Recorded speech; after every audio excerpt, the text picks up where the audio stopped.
Montana's winter had arrived with cruel silence, blanketing the earth in layers of merciless white. Where brown soil once showed, ice now claimed dominion, and at a frozen livestock pen's edge. A woman barely out of girlhood found herself chained to a cart like livestock awaiting slaughter. June was her, named 22 winters old. Her womb heavy with unborn life, her mouth parched and split from the biting cold. Several paces away, her own brother haggled with a cattleman reeking of bourbon and hide. While he clutched rusted shackles, she felt only the rhythmic pulse of the child growing within her. "She's in good health," her sibling declared with emotionless efficiency. "Sturdy limbs, keeps her mouth shut. 7 months along, but the infant will arrive without complications." The rancher examined her with lifeless eyes. "And she won't flee?" "Not a chance," her brother sneered. "Those days are finished." Then it struck a sudden, fierce movement from deep in her belly. Not the gentle stirring she'd grown accustomed to, nor the slow turning of a developing child. This was explosive, desperate, like a fist pounding from within. June's breathing stopped short. Her back went rigid. Another strike. Then another. This wasn't agony, it was a plea. She shut her eyes tight and murmured, "I understand you, little one. I understand, and I promise they won't put a price on you as well."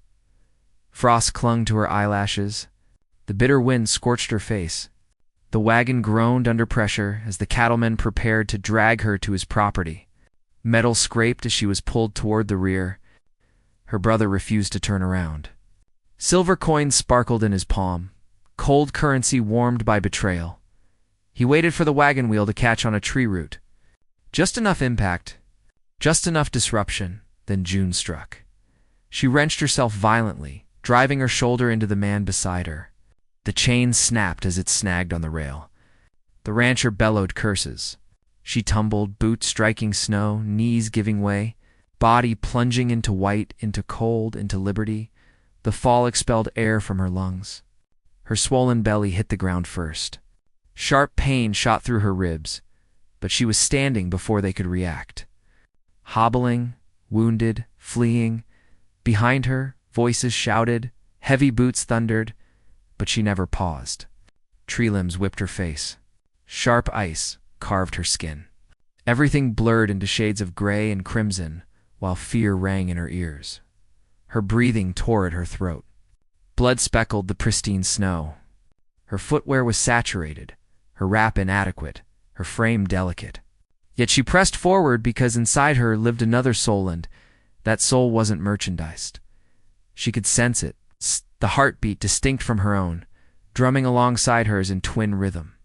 The baby remained silent, but she felt its presence reaching through her terror. A spirit, an urge, a determination. "Keep going, Mama, keep going." So she did. Through evergreens older than memory, past ravens too indifferent to scatter, over ridges untouched by human feet all winter long. Her lungs were on fire. Her joints screamed in protest. Her arms cradled her belly like armor. No one had ever shielded her before. Not her father, dead from drink. Not her mother, buried beneath sorrow. Certainly not her brother, now bartering her flesh for weaponry. But she could shield this child. Even unto death, dusk arrived. Snow grew deeper. The wind moaned low and endless like a solitary wolf on the hunt. Her stride faltered. Her sight grew hazy. Her fingers went numb. Still she continued. Then her foot gave way. She rolled down a shallow gorge, landing sideways in a drift so deep it consumed half her body. The cold struck her speechless. For a moment, movement was impossible. Thought was impossible. Then came another kick. Gentler this time. Not urgent or frightened. Simply there. "I'm still here," she breathed through blue lips and cracked voice. "We're both still here." She clawed forward, pulling herself through the snow. Trees formed a circle. Shadows advanced. Until finally there, a light. Small, dim, but constant. It gleamed through the forest just beyond the ridge. A cabin, perhaps. A fire, maybe hope. June didn't smile. She didn't weep. She just moved slowly, one breath at a time, one prayer with each inch. Behind her, the snow guarded her secrets for now. Ahead lay warmth or death. But either would do, as long as it wasn't captivity. She pressed her palm to her stomach once more. The baby had grown quiet, still trusting. "Hold tight, sweet one," she whispered through the darkness. "Mother isn't finished yet." The wind changed direction just after sundown. Thomas halted mid-swing, his axe suspended halfway through a pine log. He cocked his head, listening. Years of solitude in the wilderness had honed his senses beyond normal human needs. The sound was barely audible, labored breathing, and something softer underneath it. He dropped his tool. Moving swiftly, Thomas slipped between the trees, boots crunching softly on snow. A lifetime of silence had made him a ghost. He traced the broken twigs and faint blood drops in the snow. Not from an animal, then he spotted her crumpled in the snow like a wounded bird. One hand curved protectively over her swollen middle. Her lips had turned blue, her hair was matted with ice. Blood had dried along her temple. The child within was unmistakable, 7 months, perhaps 8 still.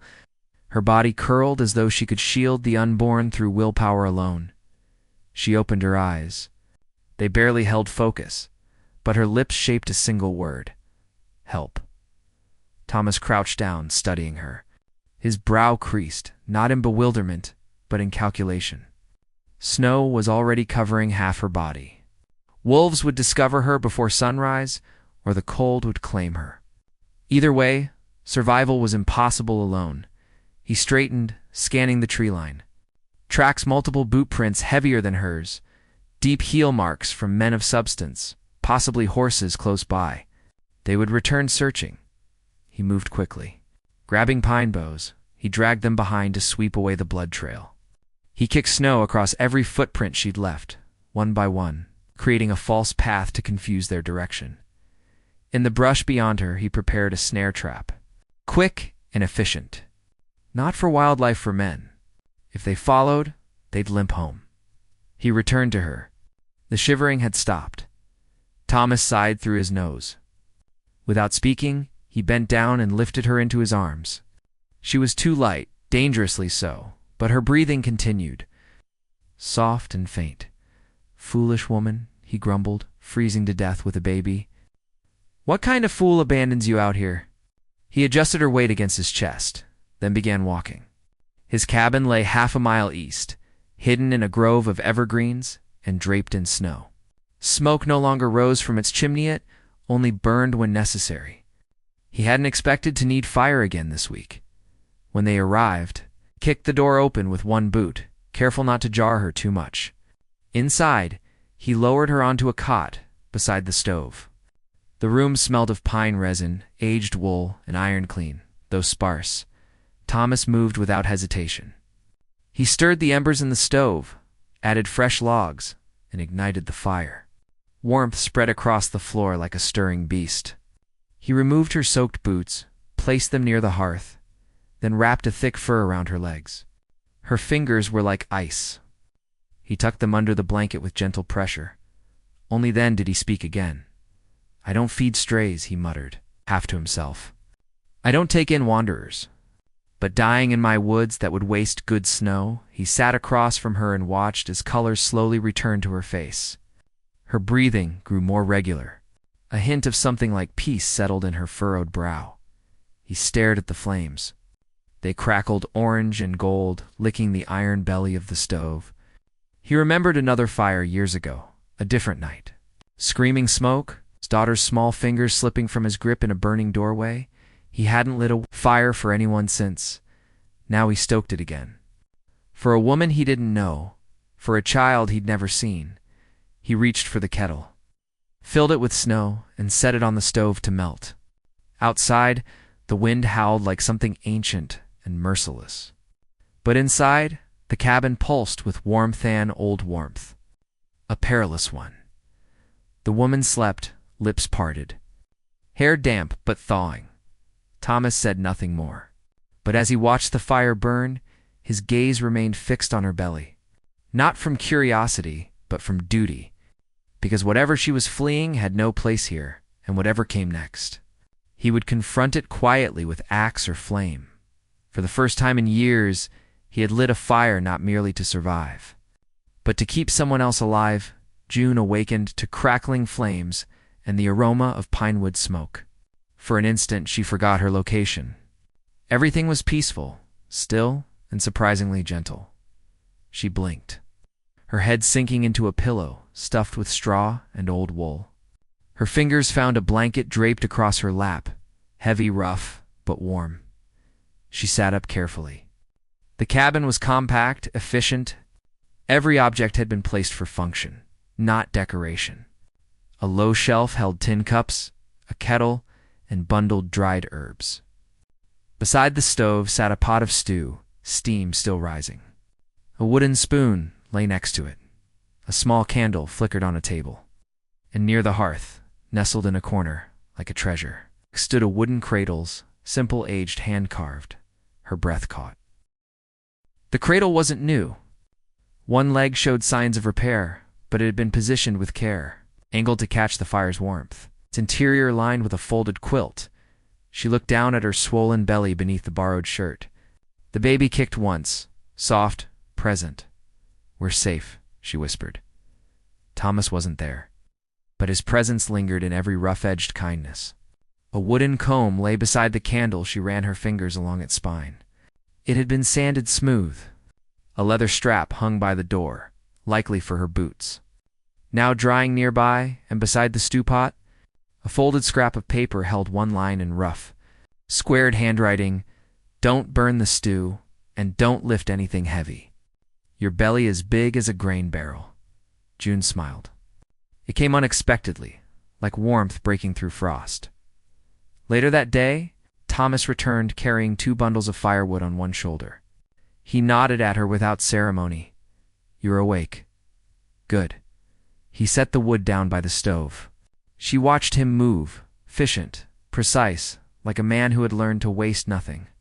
His beard was thick, his flannel shirt patched at the elbow, and his boots left tracks of snow that melted in slow puddles on the wooden floor. "I don't know how to." "Thank you," she said quietly. "Don't, I mean it." "I don't do things to be thanked," he muttered, pulling off his gloves. "You needed heat, that's all." She nodded. He grabbed the stew pot, sniffed it, then added more salt. "Eat while it's hot." When she reached for a bowl, he paused. "Not that one. The blue one's lighter, less to carry." June blinked. "You've thought of everything, haven't you?" He grunted, ladling soup. She sat at the small table, sipping slowly. The warmth filled her chest and belly like something sacred. Thomas didn't sit. He moved around the room, checking shutters, adjusting the fire, always in motion. As her eyes drifted across the cabin, something on the mantel caught her attention. A carved frame, uneven, delicate, clearly handmade. Inside no photograph, just a name etched in soft looping script. "Le." She looked up. "Your daughter?" Thomas froze mid-step. For a second, his jaw tensed. Then, "Yes." "Is she not here?" "She was. Long time ago," he exhaled. "Fire took her." House didn't stand much longer after that. June's hands went still on the bowl. "I'm sorry." He nodded once. "Me too." She rose slowly, walked over to the cradle by the fire, ran a hand along its edge. This was hers. "Yes." Silence stretched between them. It's not heavy, just wide, like a canyon where grief still echoed. "I cry for mine too," June whispered. "And she's not even born yet." Thomas turned away slightly. "I'm not good at saving people." "Never was. You saved me." He shook his head. "No, I just hate seeing people freeze." He grabbed his coat and headed for the door. Before he left, he added, voice low, "But I can keep someone warm." "That I can still do," and then he was gone again into the snow. Inside, June sat near the cradle. The fire crackled. The shadows danced. And for the first time in a long while, she didn't feel like she was waiting to be discarded. She felt, somehow, kept. The days began to settle into routine. June learned to navigate the cabin like a second skin where the floorboards creaked, which logs burned longest. how to coax tea from the jar of dried herbs above the stove. Her body ached with weight, but the silence no longer frightened her. It wrapped around her instead, like an old wool coat safe. Familiar Thomas moved through each day like a man half-tethered to the world. He didn't hover, but he noticed everything. When her knife dulled, he sharpened it. When the kettle grew stained, he scrubbed it clean with salt and vinegar. When the door hinge groaned, it was suddenly replaced by mourning, but his words remained few. Door won't slam now. Wind won't get in. Don't leave the stew pot empty. Bears might smell it. Don't thank me. I hate dead. June watched him from the corner of her eye, curious. Every kindness came wrapped in bark she tried once over tea. I'm not used to this, she said. People doing things for me, Thomas replied without looking up. I'm not people that night. The sky turned the color of iron. Wind scraped against the cabin walls, and June felt the baby roll low in her belly. Restless, she sat in the rocking chair near the hearth, mending the hem of a borrowed shawl when she heard it, a sound that didn't belong. Hooves, faint, slow, distant at first, but approaching. June's eyes shot to the window. Nothing but black trees and snow. Then Thomas was beside her. No words, no questions. He pulled her to her feet and walked her quickly to the far end of the cabin. He pressed a panel in the back wall. It opened into a small crawl space beneath the Liento pantry. In there, he said, voice sharp. Take the blanket. Stay low. June obeyed, heart pounding. She eased herself inside, tucking her knees despite the heavy weight of her stomach. Thomas shut the panel just as the hooves stopped outside. She couldn't see him, but she could hear. The door opened. Cold rushed in. Then a voice, gruff, unfamiliar. Looking for a girl, pregnant, white, early 20s. Might have come through this way. Thomas's reply was low, even. You see a woman out here? She's not pregnant long. A pause. We got reason to believe she ran this way. We're paid to bring her back. I'm not paid to talk. You live alone now. Remember why. Boots scraped the floor. June held her breath.